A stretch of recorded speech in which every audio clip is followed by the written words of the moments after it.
ခွေးဟောင်တန်တော့မရှိတဲ့သောစုတဲဟောင်ပြလေးထဲမှာတော့ညှို့ငယ်လာတဲ့မိမပြလေးတယောက်ဟာဒီမင်းနဲ့စခဲနေရရှာပါတယ်။တွေထဲမှာစီစဉ်နေတဲ့ချိန်စာဆိုးတွေကိုအန်တူရင်အဖော်မဲ့အာကုန်းမဲ့စွာနဲ့တက်ရှိဒလီတာလေးတစ်ခုကိုလောကကြီးထဲရောက်လာဖို့အာခဲနေရရှာပါတယ်။အာနာလာကြီးရဲ့လို့အော်မီနေတဲ့သူမရဲ့ဝေဒနာတွေကဘဝန်းကျင်တစ်ခုလုံးကိုခြောက်ခြားစီခဲ့ပါတယ်။ပြီးတော့အဲ့ဒီစက္ကန့်ပိုင်းလေးမှာပဲကလေးငယ်ရဲ့ပထမဦးဆုံးတုန်းကိုလည်းဟာဟိန်ထွက်လာခဲ့ပါတယ်။ဒါပေမဲ့အဲ့ဒီအတန်ဟာဝမ်းမြောက်စရာအတန်တော့မဟုတ်ပါဘူး။ဘာဖြစ်လို့လဲဆိုတော့ကလေးငယ်ရဲ့အော်ဟစ်တန်နဲ့အတူမိခင်ဖြစ်သူရဲ့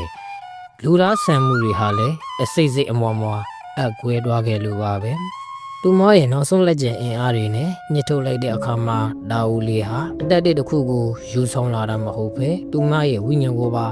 တဘာတဲ့ဆွေးနှုတ်ချွေယူသွားခဲ့ပါတယ်။အဲ့ဒီချိန်မှာပဲသူမရဲ့ခန္ဓာကိုယ်ထဲမှာနှစ်ပေါင်းများစွာပေါ်အောင်နေခဲ့တဲ့မိစ္ဆာဆိုဟာနိုးထားလူလာခဲ့ပါပြီ။မျက်ရည်တွေတွင်စီးကြနေစေဖြစ်တဲ့သူမရဲ့မျက်ဝန်းဟာရုတ်တရက်ဆိုလိုပဲကိုယ်တွေကနေပြတ်တော့သွားပြီးကျင်းစားတဲ့ခေါင်းပြက်တည်းတစ်ကောင်အဖြစ်ပြောင်းလဲလို့တွားခဲ့ပါတယ်။တွေးလုံးကြနေတဲ့ဦးရီအတဲတွေနဲ့ဒီမြင်ကွန်းဟာကြည်ရတော့ဖို့အတဲရစရာပေးပြက်စရာအကောင်းဆုံးမြင်ကွန်းတစ်ခုဖြစ်နေတော့လေဗျ။ဒါပဲမဲ့ခမရတို့ကျွန်တော်တို့မတည်တာတစ်ခုကတေလောက်အောင်ကြောက်ဖို့ကောင်းတဲ့အဲ့ဒီမိစ္ဆာမဟာရှေးမှရှိနေတဲ့နှုတ်နေတဲ့ကလေးကိုတော့အစာအဖြစ်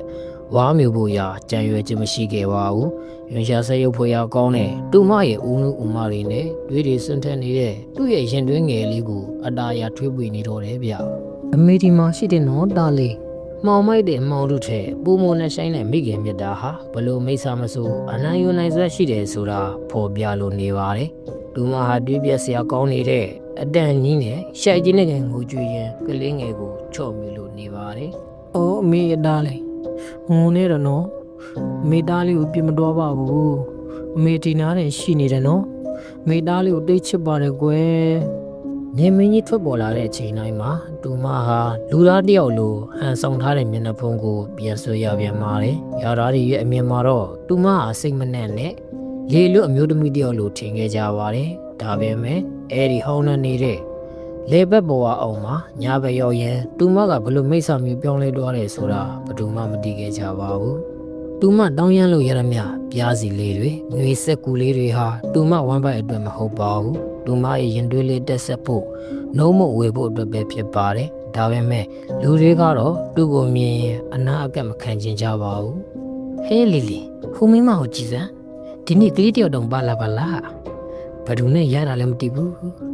ညှင်းပက်လိုက်တာအေးသူ့ကြည့်ရတာလေယွန်စရာကြီးပါအီလီငါလည်းမြင်နေယွန်စရာကြီးအောင်တော့လာမထိုင်နိုင်နဲ့နော်နီလာကဲရတဲ့တွေနှခေါင်းရှုံတန်တွေကြားမှာရက်ရည်တွေကိုမျိုးတည်ရင်ဒူမဟာတားလေးအတွက်အရှက်တရားကိုယဉ်နေရရှာပါတယ်ဟေးဒီနားမလာနဲ့ငါဆိုင်ရှိလာမထိုင်နဲ့လို့ပြောနေတယ်လေမျက်စိနဲ့ဆရာကြီးတကယ်ပါပဲဆိုင်ရှင်ကငေါငန်းလိုက်တဲ့အခါမှာဒူမဟာဒုံဒုံရင်းနေပဲတောင်းမှန်လို့နေရှာပါတယ်အန်ဒီကြီးရဲ့မြတ်တာထားပါဦးကျမတို့ထမင်းညဟင်းချင်လေးဖြစ်ဖြစ်ဝေဒနာပါအောင်ရှင်ကလေးမစိုးစရာနိုးမရှိလို့ပါကလေးလေးအရန်ဆောင်နေလို့ပါအိုးနားကြီးလိုက်တာကြီးရော့ရော့ဒါယူပြီးမြတ်ထက်တော်စမ်းငါဆိုင်ကဖုတ်တွေတောင်နေကြောင်ထွက်ပြေးကုန်ကြပြီ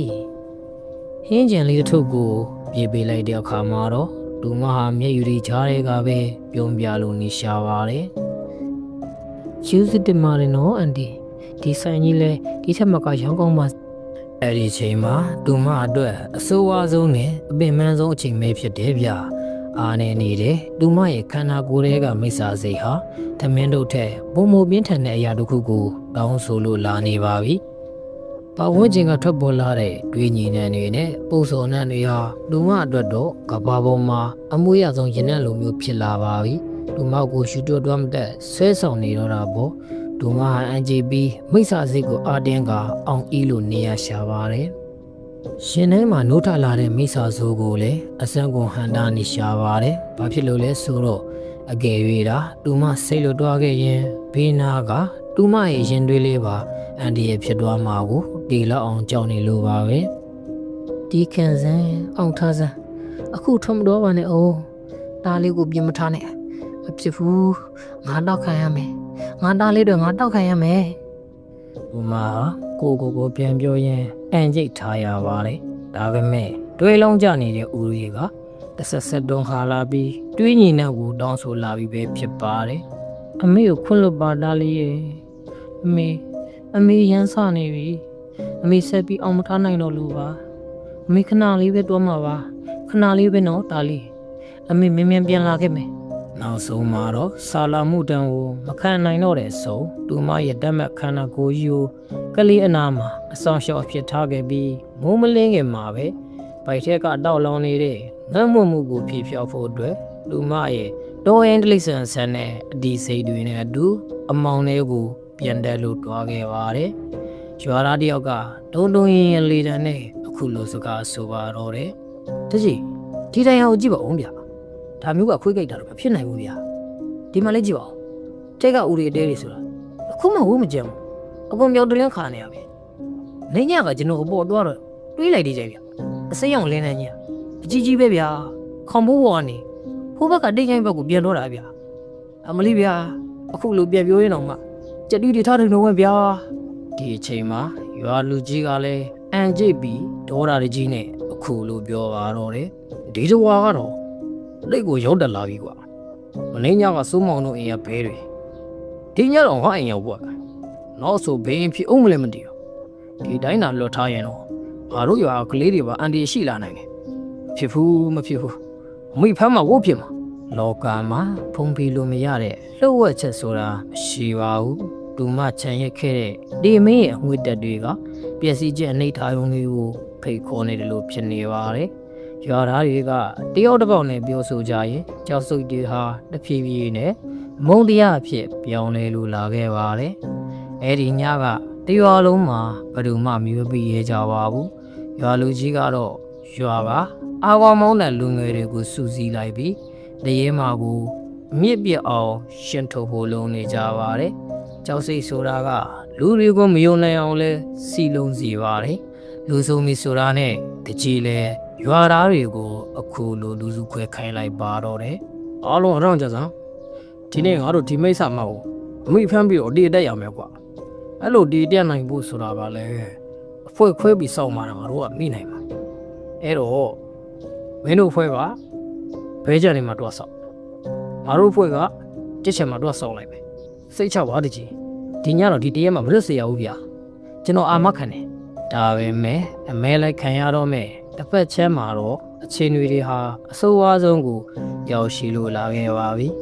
အခြေအနေတွေဟာထင်မှတ်မထားတာထက်ကိုပိုပြီးဆိုးဝါးလာခဲ့တာကြောင့်မဲလိုက်ခံရတော့မဲ့မိခင်ရဲ့ခန္ဓာကိုယ်ဟာတဖြည်းဖြည်းနဲ့ရုပ်ရင်းပျက်စီးလာပြီး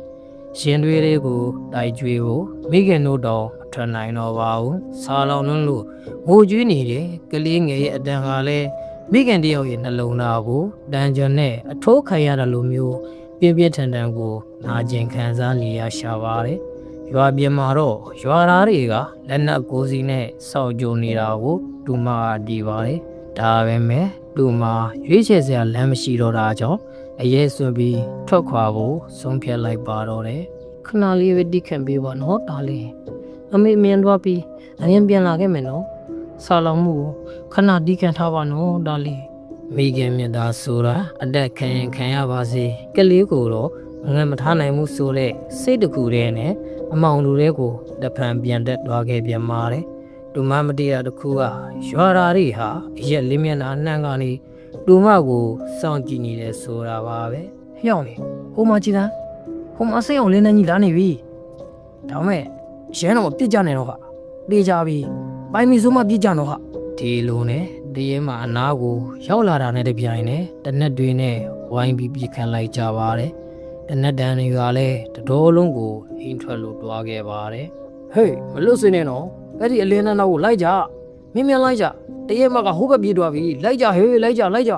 တခြားတော်ရင်တလိဆန်ဆိုရင်အတက်ဘေးကလွတ်အောင်တောနတ်သေးကိုဇွတ်တိုးပြေးမှတေးကြပင်မယ်ဒီမှာကတော့တော်ရဲကိုမပြေးပါဘူးဘာလို့လဲဆိုရင်အတက်ထက်အရေးကြီးတယ်လို့ခံယူထားတဲ့ကလေးငယ်လေးရှိရာတဲဟောင်းလေးစီကိုတော့ပြန်တန်းလာခဲ့ပါတယ်ကျောင်းမဖွေရကောင်းလာတဲ့ဒီရဲမှာဟာအခုတော့တေးဘေးကိုရင်ဆိုင်ပြီးတဲဟောင်းလေးရဲ့တကားဝမှာရှက်လိုက်ပါတယ် သူမကိုယ်တိုင်တရားတော်မယ်ဆိုတာတီတီကြီးနဲ့တောင်သူမရဲ့ဦးရတဲလေးနဲ့တကားဝါကိုအလုံးပြီးရှင်သေးငယ်လေးကိုကာကွယ်နေပါတယ်ဒီအချိန်မှာပဲတကြွားကြီးက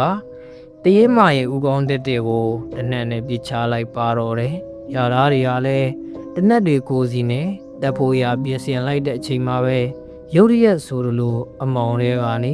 ကလေးငိုရန်တစ်ခုကထွက်ပေါ်လို့လာခဲ့ပါတယ်ဒီလိုနဲ့ကလေးအနာကိုရောက်တဲ့အချိန်မှာတော့တကြီးနဲ့ရွာသားတွေကလည်းအံ့ဩမှုတွေအပြည့်နဲ့ဖြစ်သွားခဲ့ရပါတယ်ဒီချိန်မှာတော့မိခင်မြတ်တာစိတ်အပြည့်အဝရှိတဲ့တရေမကအခုလိုအကူကြီးတောင်းมาတော့တယ်ကျမသားလေးကိုစောက်ရှောက်ပေးပါနော်တကြီးကျမရွာထဲကလူတွေဒုက္ခမပေးဘူးပါဘူးကျင်းဆိုကျင်းရဲပါတယ်ရွာထဲကကြက်ပြေဘေးတွေတေးရတယ်ဆိုတာကလည်းကျမသားလေးအတွက်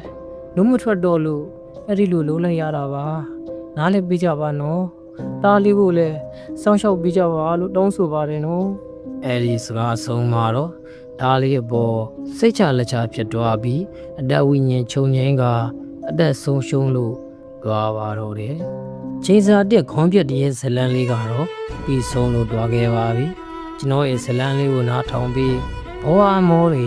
စိတ်ညစ်မှုတွေတောကတွေပြပြောက်ကြပါစေဘဝခရီးကိုလည်းအစဉ်ပြေချောမွေ့စွာဖြတ်တန်းနိုင်ကြပါစေလို့ကျွန်တော်မျိုးလေးကနေဆုတောင်းမေတ္တာပို့လိုက်ပါတယ်အားလုံးပဲကျမ်းမာချမ်းသာကြပါစေကျွန်တော်အကောလေးကိုလည်း subscribe လေးလုပ်ပေးခဲ့ကြပါဦးဗျ